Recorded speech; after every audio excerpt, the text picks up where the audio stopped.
والصلاة والسلام على رسول الله وعلى آله وصحبه ومن والاه. خۆشەویستانم، ڕۆژوانانی خۆشەویست، ئەهلی مزگەوت و ئەهلی تەراویح و ئەهلی بەربانگ و ئەهلی پارشێو، خۆشحاڵم لە خزمەتانە جارێکتر شاد دەبین لەم مانگە پیرۆزەیە.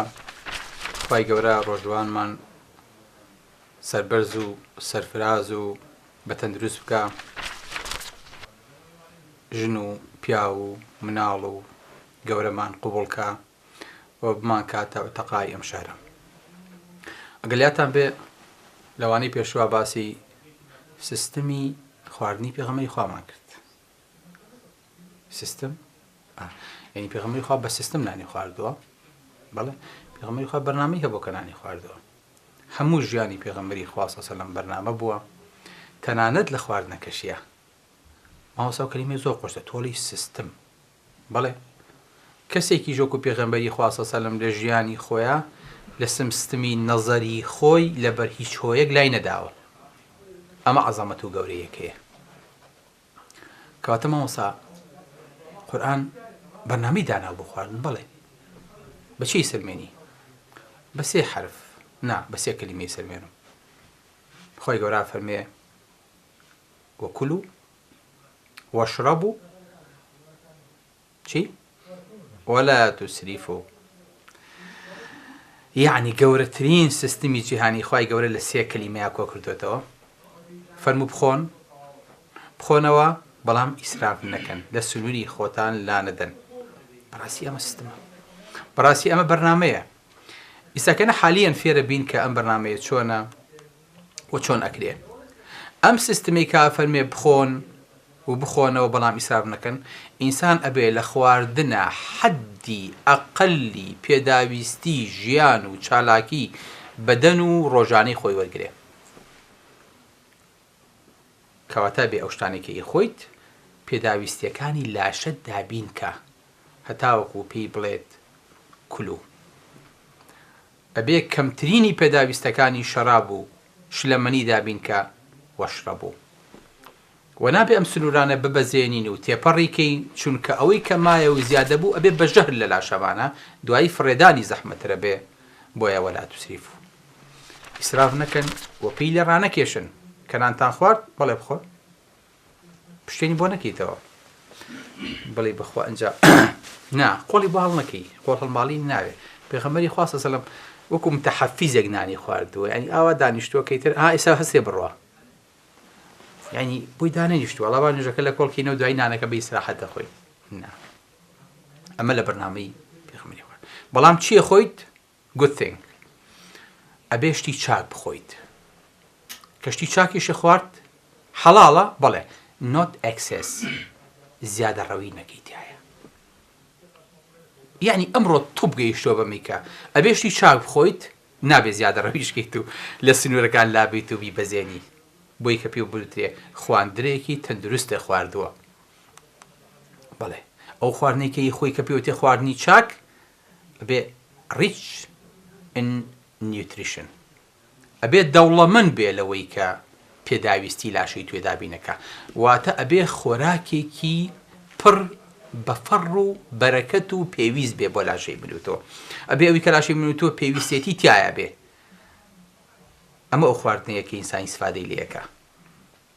نابێ زەرەر بەخش بێ. هەر کاتێ زیان و سوودەکانیشی بەرامبەر بوون، دیسان ناخورێ. پێی ناوتێ خواردنێکی تەندروست. لەبەرەوەی چاکەکانی ئەوە زۆر بن، خراپەکانی بشارنەوە. ئەمە پێوتێ خواردنێکی تەندروست و خواردنێکی پێویست بۆ لاشە. بۆیە ئەمڕۆ سوبحان الله خۆشەویستەکەم، ئەوروپا بەدەست ئەم دەردەوە ئەناڵێنێ. ئەوروپا ئەمڕۆ فاستفودی هەیە، خواردنی سەریع. بینی کابرا لە بەیانیەوە تانی و ڕۆیشەکە دوایی لە فەیەکێنێ. ئەوروپا بۆ خۆی گیری بەدەستم خواردنەوە خواردووە. زان ناسحیترین خواردنم خواردنەیە، خواردنێکە پڕ لە کاربۆیدرات، پڕ لە چەوری، ئیشباعێکی کاتی تەیاتێ. لە پڕ پێ دەڵێ تۆ تێربووی تاو. بۆیەش ئەمە ئەکەن ئەوروپا، نایانەوێت کا زۆر بخواردنەوە بکوژن. ئەشێوە تاقەیەکی زۆری باتێ. فاست فود چونکە چەوری زۆرە، زۆرترین تاقە ئەدا لە ماوەیەکی کەمە. بەڵام هەرچی تەندروستی بێتیانیە. یعنی ئەگەر ئەو مەتاعیمانە سەحە سەرپەرشتی کابێ هەمووی دابخرێ، چونکە خواردنانە سەحی نین، ئینسان ئیسفادەشی لێ ناکە، تەنها ئیشباعێک و تێریەک و تاقەیەکی کاتی ئەیاتێ، بەڵام پێداویستی لاشەی ناداتێ. ئەی خواردنی پێغەمبەری خوا صلی الله علیه و سلم، خواردنی پێغەمبەری خوا صلی الله علیه و سلم زۆر جیاواز بووە. پێغەمبەری خوا صلی الله علیه و سلم بە وەجبە نانی خواردووە، بەیانی ئیشا لەو بینەیە کەی نیوڕۆی عەسر دوای پێتان بۆ دەرسەکانی داهاتوو ئینشاءڵڵا با بچینە سەرژەمەکانی پێغەمبەری خوا صلی الله علیه و سلم. دوای پێغەمبەری خوا بە کەمیەت، واتە پێغەمبەری خوا صلی الله علیه و سلم کوالیتی و کوانتیتیشی هەڵبژاردووە، کەمیەتی ئەو خواردنەی کە خواردێتی هەڵی بژاردووە و جۆرێتی خواردنەکەشی هەڵبژاردووە. الله ئەکبەر. و شێوازی خواردنیشی داناوە کە دوای ئینشاءڵڵا دەرسەکانی داهاتووە. واتە پێغەمبەری خوا صلی الله علیه و سلم خواردنەکانی چی نەبووە؟ ڕەمەی نەبووە. خواردنی پێغەمبەری خوا صلی الله علیه و سلم بە بەرنامە بووە.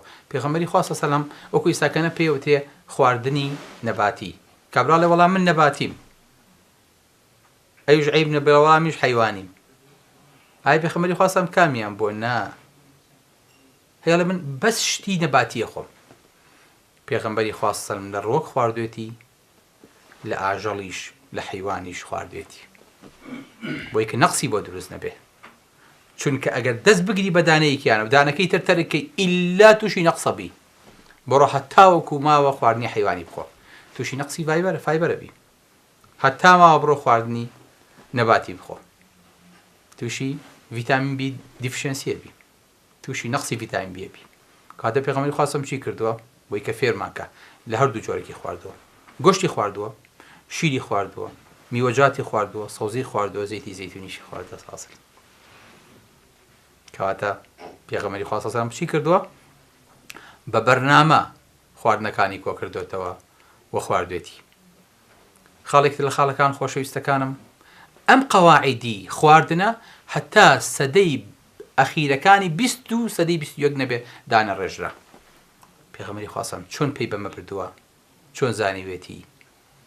ئین هو ئیلا وحی یوحا. کەواتە ئەمە لە دەست بە شەرانە بووە کە ئەم بەرنامە و ئەم پەیام و ئەم سیستمەدانێ بەبێ وحی خوایی، بەبێ تەدەخولکردنی ئاسمان. پێغەمبەری خوا صلی الله علیه و سلم نەک هەر خواردنەکەی بە سیستم بووە، بەرنامەشی هەبوو بۆ خواردن بە شێوەیەک کە پێغەمبەری خوا صلی الله علیه و سلم لەگەڵ خاوخێزانی خۆیان، لەگەڵ میوانی خۆیان، لەگەڵ خەدەمەکانی خۆیان دانیشتوێنانی خواردەوە. واتە خواردن بۆ بە بەرنامەیەک بۆ کۆکردنەوەی ئەندامانی خێزان و ئاگابوون لە یەکتر و دانیشتن لەسەر خواردن و قسەکردن لەسەر خواردن. الله ئەکبەر. یعنی چۆن نوێش ئەهلی گەڕێک و شارێک و ئەکاتەوە لە جەماعەتە، ئاواش خواردن بۆ بە سیستمێک ئەندامانی خێزانی کۆ کردوێتەوە. ئیتر لەم سیستمە جوانترە بێت چی بێ؟ هەرێکۆ بۆ خۆی هاتوۆتەوە لە دەوامی خۆی و سەلاجی نەکردوێتەوە ناندانێت و بیخوات و بڕاتە ژوورەکەی خۆی. نا، خواردن بەرنامەیەکی کۆکەرەوەی خێزان بووە. واتە خواردنی پێغەمبەری خوا صلی الله علیه و سلم چیەکە؟ کۆمان دەکاتەوە. کەواتە ئەمەش یەکێکە لە بەرنامە جوانەکانی کە پێغەمبەری خوا صلی الله علیه و سلم. پاشان لە ئەخیرا چینە سەری ئینشاءڵڵا ئادابی پێغەمبەری خوا صلی الله علیه و سلم چۆن بۆ لەگەڵ خواردنە، چۆن دەستی شتووە، چۆن هاتووە، چۆن خواردوێتی، چۆن هەستاوە، چۆن سوپاسی خوای گەوری لەسەر کردووە. سبحان الله، سیستمێکە و بەرنامەیەکە هیچ شتێکی بەجێ نێشتووە. ئەو نە عەزیمە، ئەو نە گەورەیە.